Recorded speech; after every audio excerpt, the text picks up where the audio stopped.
Hey, Dia, you're back. Are these two friends of yours?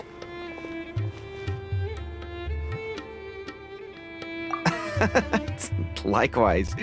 There's no need to be so formal with us. We're a pretty casual crew. Anyway, since we've got a newcomer, let me fill you in on what the Khan al-Ahmar's been up to lately. They've become extremely aggressive. Apparently, even their own now have become acceptable targets. They even attack other relics brigades, just the same as— Even the most ferocious beasts still protect their own. But it sounds like they've thrown that straight to the wind. That's right. Once they've collected enough loot off the other mercenaries, they sell it off to a different brigade, or turn to merchants on the black market. A portion of their profits is immediately exchanged for more food and weaponry to be used in their next violent operation. That's terrible! Yeah, and it really makes you wonder why they're so desperate for Mora. A few days ago, Isham and I trailed them for a while, and even disguised ourselves as merchants to conduct trade with them. Rather than saying they're out to plunder and hoard Mora, it'd probably be more accurate to say that they're experiencing an internal power struggle. Wait, a power struggle? You heard me right. The vast majority of their victims are mercenaries from the other brigades of Deshret's realm. If their only goal was Mora, they could have gone after anybody.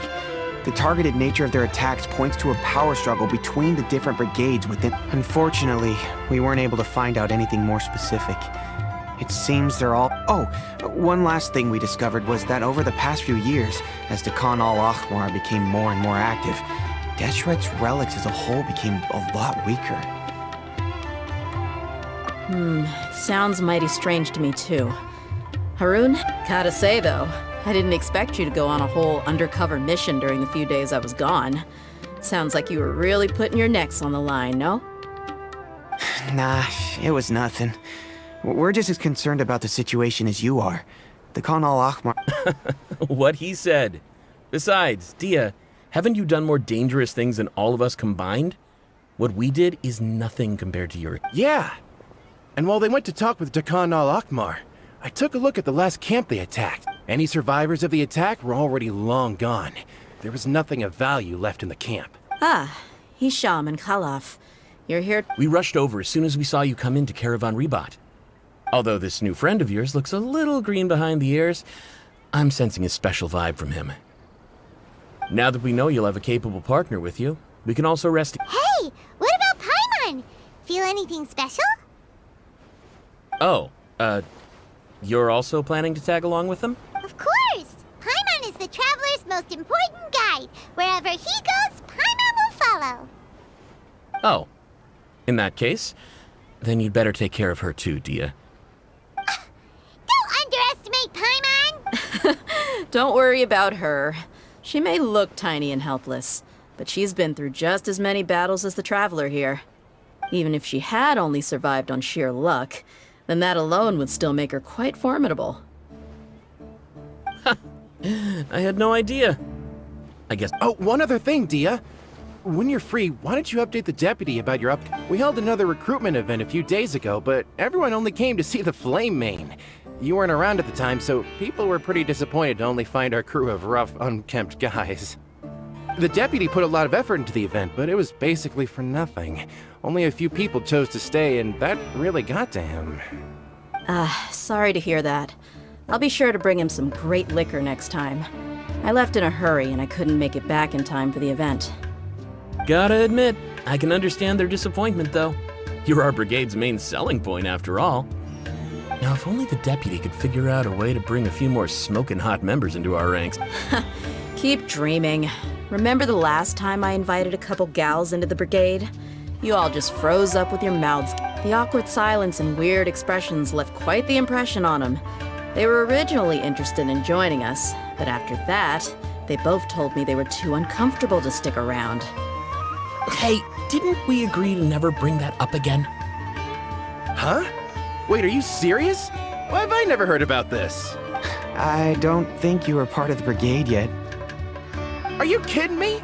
I missed a once-in-a-lifetime moment like that and you weren't even gonna tell me? All right. We can tell you about it later. Now's not the time. Hey, don't you try to change the subject. You and Hisham get your butts over here and tell me everything right now. Are they always like this? More or less. There aren't many rules or graces when it comes to mercenaries. We're used to just speaking our minds. If someone starts getting under your skin, you just yell right back at them. And if that doesn't put an end to it, then you just challenge them to a fight. But we also don't tend to take many things too seriously. Being direct and getting it all out of your system as soon as things come up is better than keeping everything bottled up, never talking about it. That's also why I never spare their feelings when I talk to them. If I want to laugh, I'll laugh. If I'm angry, then I'll unload on them. It's hard to stop once you get used to it. Though, I can never do that when I'm with the Homayanis. Hey, knuckleheads! Can you at least tell me the rest of the intel before you go back to your bickering? Yeah, you hear her, Holloff? Told you we gotta focus on the investigation first. I drew up a map. Right here's the spot. There you'll find the merchant caravan responsible for... All you gotta do is wait and ambush them in the evening. They'll have no idea what hit them. Perfect. Thanks for that. Be sure to pass my regards to everyone else in the brigade as well. Will do. You stay safe, Dia.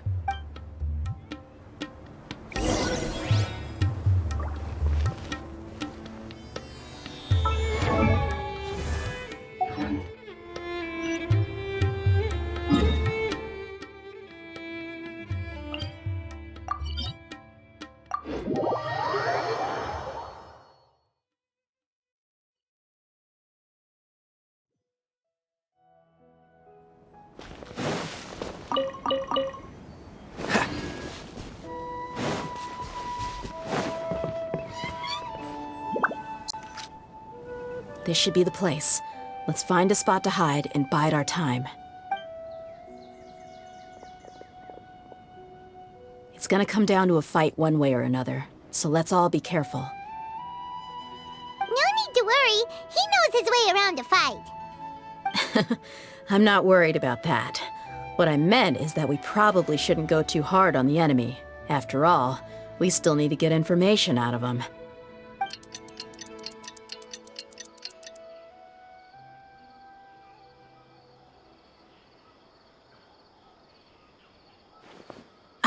Here they come. You ready? Let's not give them a chance to react and end this quickly.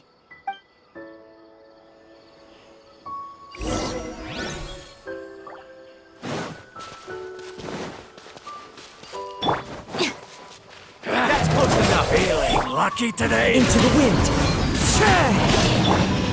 Buckle up!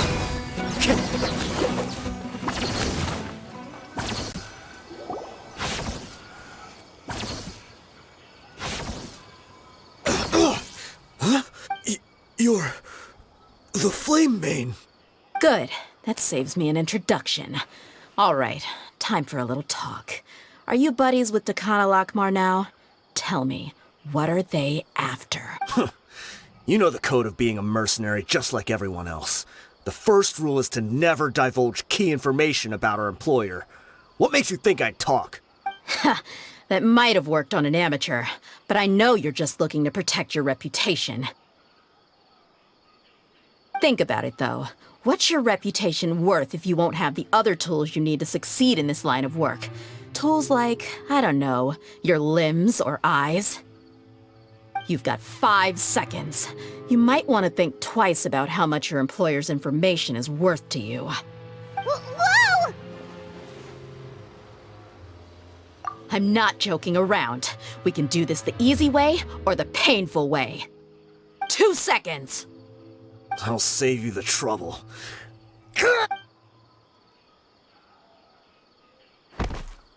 Huh? Are you crazy? He tried to bite off his own tongue. Quick, search the area for any first aid supplies.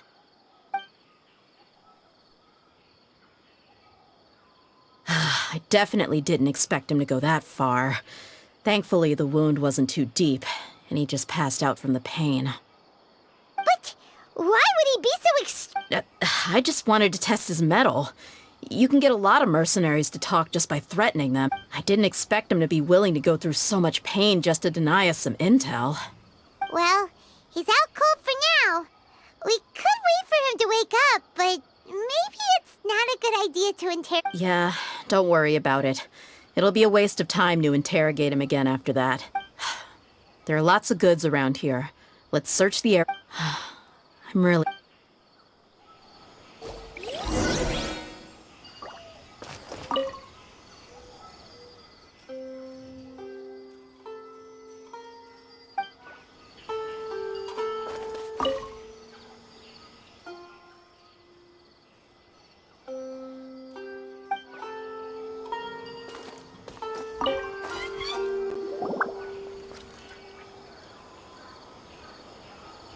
We found a piece of paper with a bunch of names on it.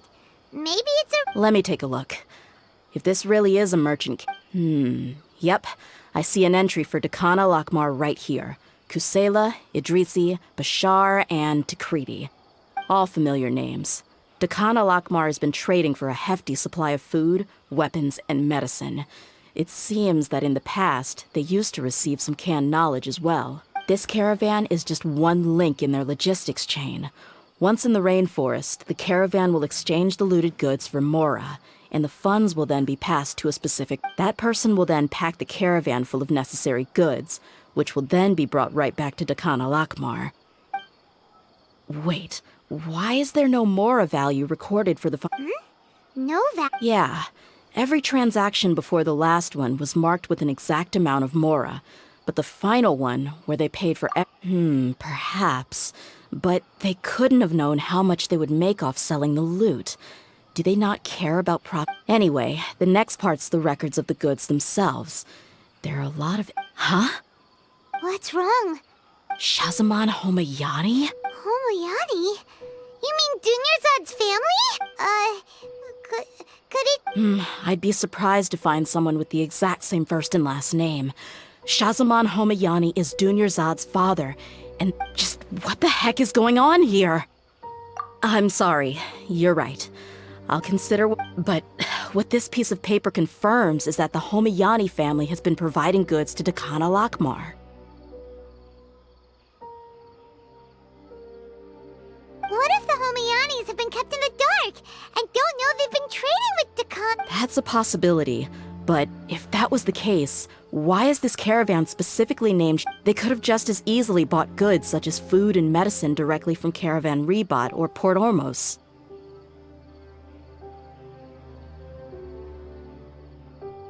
Yeah, funding violence and looting. The brigade gets the goods, and he is paid the proceeds from the sale of the But why would he do something like this? It's not... I honestly have no idea. I've been to their estate many times, and I've never noticed anything. The only potentially large expenditure I could think of would be the treatment costs for Dunyarzad's Elazar. Maybe they borrow... But that's still just a speculation. I don't think the master would stoop so low to make Mora. You're probably right. I know my lady's personality, and she... But what should we do now? All we found is just another mystery. If you ask me, we already have I'm not worried. It's too early to make a verdict yet. I still have faith that... Let's go find my lady again. We'll tell her everything and see if we're lucky, we can not only figure out the mystery of this paper, but also follow the trail of breadcrumbs to the people responsible at Dakana Lakmar. Dia, are you sure this is the best decision? What if instead of getting the help we need, we just... I've considered that possibility. But even still, I want to tell her what we found. She showed genuine concern for me when we first brought up the topic. I can't repay her kindness with That's not how I deal with people. You're right. Paimon wants to trust Dunyarzad too. Yeah. Let's...